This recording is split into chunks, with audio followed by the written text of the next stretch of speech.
All right, so here is your video on vocabulary. I don't know why it doesn't show a picture, why it shows that, but that's your video on vocabulary. And then here is chapter 4, read aloud.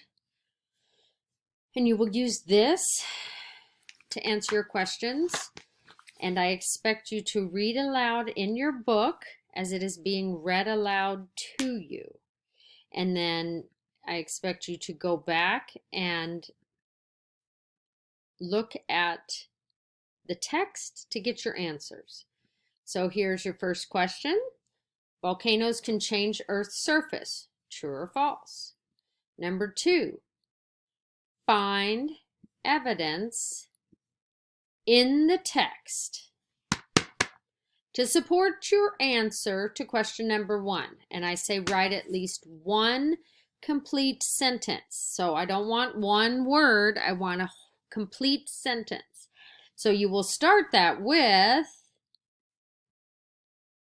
if you said true, then you would say volcanoes can change Earth's surface by, and then you would have words from the text telling me. And if you say it's false and you say volcanoes cannot change Earth's surface because da da da da da, capitals, periods, okay? If you need to write it out first, then type it. Great. Then, which is an example of how the eruption of a volcano can affect the weather? I thought that was interesting. You can find that in the summer, the year without the summer. Blank and heat from below the Earth's crust cause volcanoes to erupt. Blank from under Earth's surface erupts as lava above the Earth's surface. So what is it called before it comes out? As lava. Blank volcanoes have erupted in the past 10,000 years and most likely will erupt again. Are they active, dormant, or extinct? And then what kind of volcanoes are active but haven't erupted in a long time? And then which of these 3 have not erupted for 10,000 years? Where is it the most volcanic region on Earth?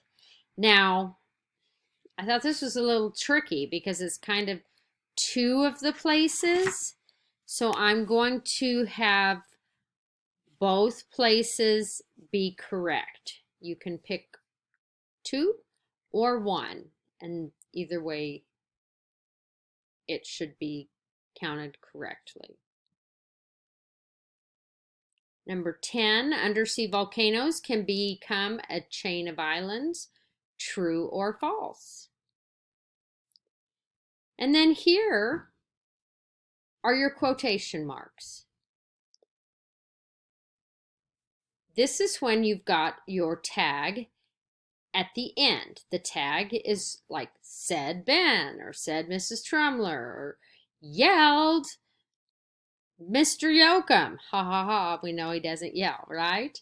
So if Ben remarked, quotation marks can be tricky, we would put the quotation marks around the words quotation marks can be tricky with a comma. And then we would have remarked Ben. Ben didn't say remarked Ben. You can see that he said quotation marks can be tricky. So we put the quotation marks around the words he said, and you put the comma inside the quotation marks. You can have the tag at the beginning. Ben commented, and here's our comma, quotation marks can be tricky. Now this is at the end, so you do have a period. And he said this, so you do have a capital letter, and you have your quotation marks. And guess what? You can have your tag right in the middle of the sentence. So you'll have quotation marks before the tag and after the tag. Quotation marks Quotation marks can be tricky, comma, quotation marks. Then you have your bend stated, and another comma, and then more quotation marks. We don't have a capital here because it's not a new sentence. But I think I have them figured out now. And it's the end of the sentence, so it's a period and then quotation marks. So then here are some for you to practice on. You're going to rewrite, inserting a comma or commas and quotation marks in the appropriate locations. Always use correct capitalization and end punctuation. Here's an example. The time, he explained, is 3:47 p.m. Your tag is in the middle. The time, comma, quotation marks. He explained, comma, more quotation marks, is 3:47 p.m. period, quotation marks. Because he did not say, he explained. And then you have two sentences. Rocks are naturally occurring materials. The author explains. Your tag is at the end. Given enough time, the author explains, all rocks change. Your tag is in the middle.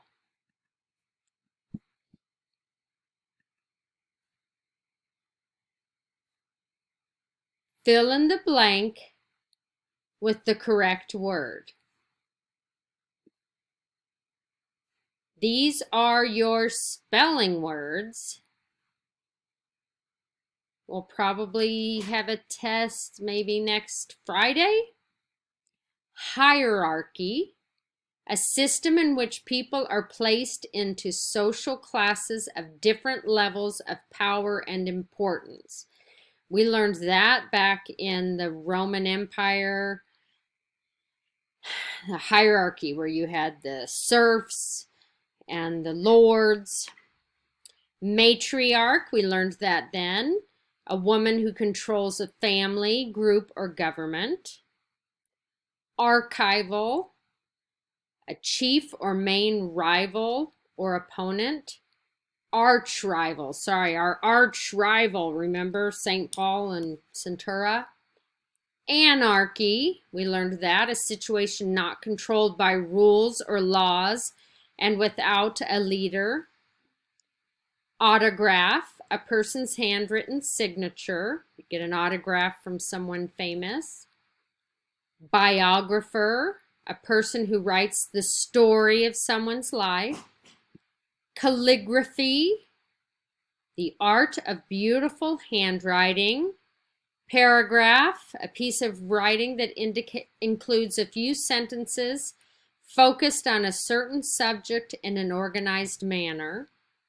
Eruption, the process of sending out rock, lava, and ash in a sudden explosion, or an event in which something breaks or bursts in a sudden and often violent way. Uninterrupted, continuing without breaking or being stopped by something. Rupture, a break or burst. And abrupt, sudden and unexpected, breaking through suddenly. So we've got our ARCH base word, root word. We've got graph, root word, and the rupt, root word. So that will help you with your spelling. And then you need to figure out which one goes in each space and type it spelled correctly. Then you need to write a sentence with these three, making sure you write complete sentences, and then you need to put them in alphabetical order. Now, they will come up correctly. It will come up correctly if you just know capital letters and you write them, put a comma, a space, write the next one, comma, space, next one, comma, space, just like you would a list, except you've got to put them in ABC order. All right. When you're done, work on your choice board. If you get done with your choice board, you now have, I think, 12 spelling words you're going to need to start practicing. You can type them. You can